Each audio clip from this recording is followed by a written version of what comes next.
The Pope's popularity is soaring among American Catholics. A recent poll showed that 9 out of 10 Catholics in the U.S. have a favorable impression of Pope Francis.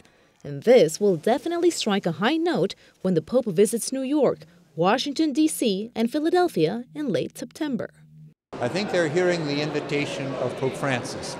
The Pope Francis effect is real. Cardinal Wuerl is the Archbishop of Washington, D.C. Even though there's no denying the Pope's popularity, he will have to face some thorny issues in America, from divisions on the issue of gay marriage to the Pope's encyclical on climate change. Then there's also the tension between the White House and the American Conference of Catholic Bishops over religious liberty. One main topic will be the dwindling numbers of Christians in the U.S.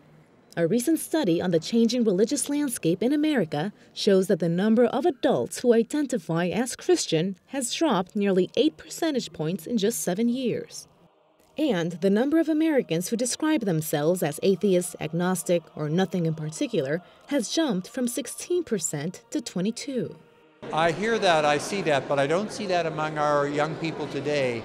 I see an increasing number of young people being actively engaged in the church. The visit will combine the pastoral with the political.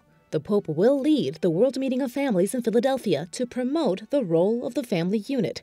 But he will also travel to Cuba before heading to the U.S. He will meet with President Barack Obama, address a joint session in Congress, and speak before the UN in New York. He's going to see a multicultural church. He'll see the face of the church throughout the world.